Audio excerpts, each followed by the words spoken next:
Shalom, saya berterima kasih karena saya diberikan kesempatan untuk membagikan kesaksian tentang kehidupan saya.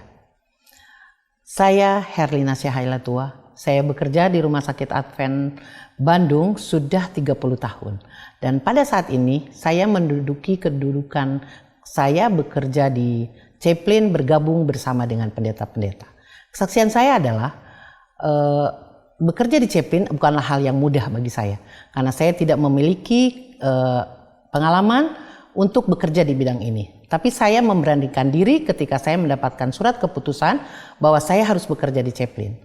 Untuk hari pertama dalam pekerjaan saya diminta oleh Bapak pimpinan saya, Pak Sarjono, untuk datang ke kamar dan mendoakan pasien. Saat itu dalam hati saya, sanggupkah saya melakukan ini?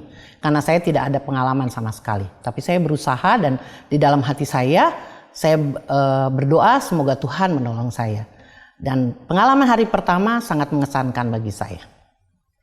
Saya bisa melakukan itu hingga selesai pada waktunya. Saya memang terkejut mendapatkan surat keputusan tersebut, tetapi saya bisa menjalankannya dengan baik atas bantuan Tuhan. Dan saya sangat berbahagia karena saya boleh didampingi oleh pendeta-pendeta yang boleh membimbing saya dan mengajari saya untuk berdoa dengan baik dan benar. Pengalaman saya yang paling mengesankan bagi saya adalah ketika kami harus mendoakan pasien-pasien yang hendak dioperasi saat itu. Dan kami datang ke tempat di mana pasien tersebut ada di kamar operasi. Kami mendoakan 1 atau 2 orang yang akan menjalankan operasi. Setelah keluar dari kamar operasi, ada kebahagiaan atau ada kebanggaan tersendiri dalam hati ini ketika kami sudah mendoakan mereka. Di dalam doa kami berharap dan meminta Tuhan akan membantu jalannya operasi bisa berjalan dengan baik dan lancar. Dan yang pengalaman saya juga yang lebih mengesankan adalah ketika saya belum berada di Chaplain, sering kali saya menolak untuk membawakan satu acara, berdoa atau menyanyi atau membawakan kesaksian. Tapi ketika saya sudah berada di Chaplain, keajaiban itu saya bisa terima akhirnya. Saya memberanikan diri dan saya malah lebih rajin lagi untuk acara-acara seperti itu. Saya lebih mau gitu.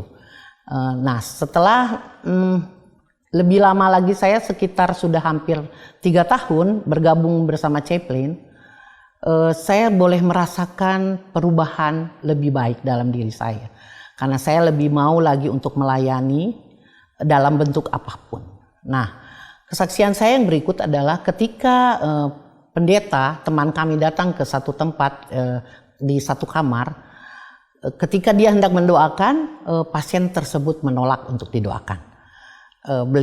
Pendeta ini datang kembali ke kantor dan bercerita kepada saya bahwa pasien yang namanya itu tidak mau untuk didoakan. Saya berusaha berpikir bagaimana caranya supaya kami akan kembali ke sana dan pasien boleh menerima doa dari kami. Dalam hati hanya berdoa, Tuhan tolong saya, tolong kami berdua agar kami bisa mendoakan pasien tersebut. Dan benar, ketika kami datang ke kamar tersebut, ibu itu sedang gelisah dan dia bercerita bahwa dia sedang tidak enak hati, tidak enak perasaan terhadap seseorang. Kami coba memberi masukan, kami coba untuk menasehati, lebih kepada memberi support. Nah, di akhir dari pertemuan ini saya mengatakan kepada pasien tersebut, bagaimana kalau kami doakan Bu supaya hati ibu lebih tenang dan bisa menjalani perawatan ini dengan baik. Nah, seketika ibu itu langsung berpikir dan menjawab, boleh. Saya langsung berpikir bahwa Tuhan memang bekerja. Seketika itu juga ibu itu menerima apa yang kita minta. Dan langsung Bapak Pendeta mendoakan beliau dengan segala apa yang dia keluhkan, dan setelah amin, ibu itu mengucapkan terima kasih, maaf Pak Pendeta karena tadi saya tidak mau didoakan. Kami pun pamit dan kami pun pulang. Demikian juga di dalam kehidupan kita sehari-hari, contohnya saya sendiri, kita itu menghadapi masalah setiap hari banyak dengan macam-macam pencobaan yang datang silih berganti. Saya sendiri mencari uang untuk membiayai anak saya sehingga sewaktu masih kuliah, berjalannya kuliah dengan baik, itu semua karena bantuan Tuhan. Ketika saya membutuhkan uang untuk menutupi mata kuliahnya, terasa sangat berat karena begitu diminta begitu besar jumlahnya. Sementara saya punya tabungan tidak sampai di situ, tapi saya percaya Tuhan tidak pernah tinggalkan saya. Tuhan tidak pernah biarkan saya susah. Dan saya hanya bisa berdoa dan meminta kepada Tuhan. Saatnya Tuhan akan memberikan apa yang saya butuhkan. Benar, saudara-saudara, teman-teman semua. Janji Tuhan itu selalu tepat. Janji Tuhan tidak pernah salah.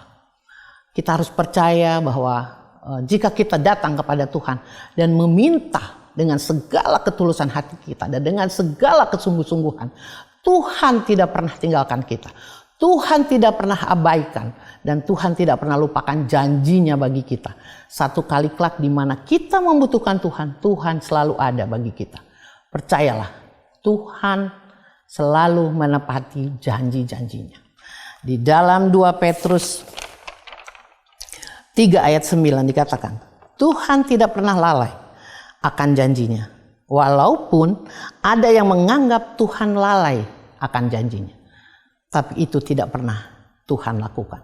Tuhan selalu ingat dan Tuhan akan menepati janji-janjinya. Demikian kesaksian saya. Semoga kesaksian saya boleh menjadi inspirasi bagi semua yang mendengarkan. Terima kasih, Tuhan memberkati.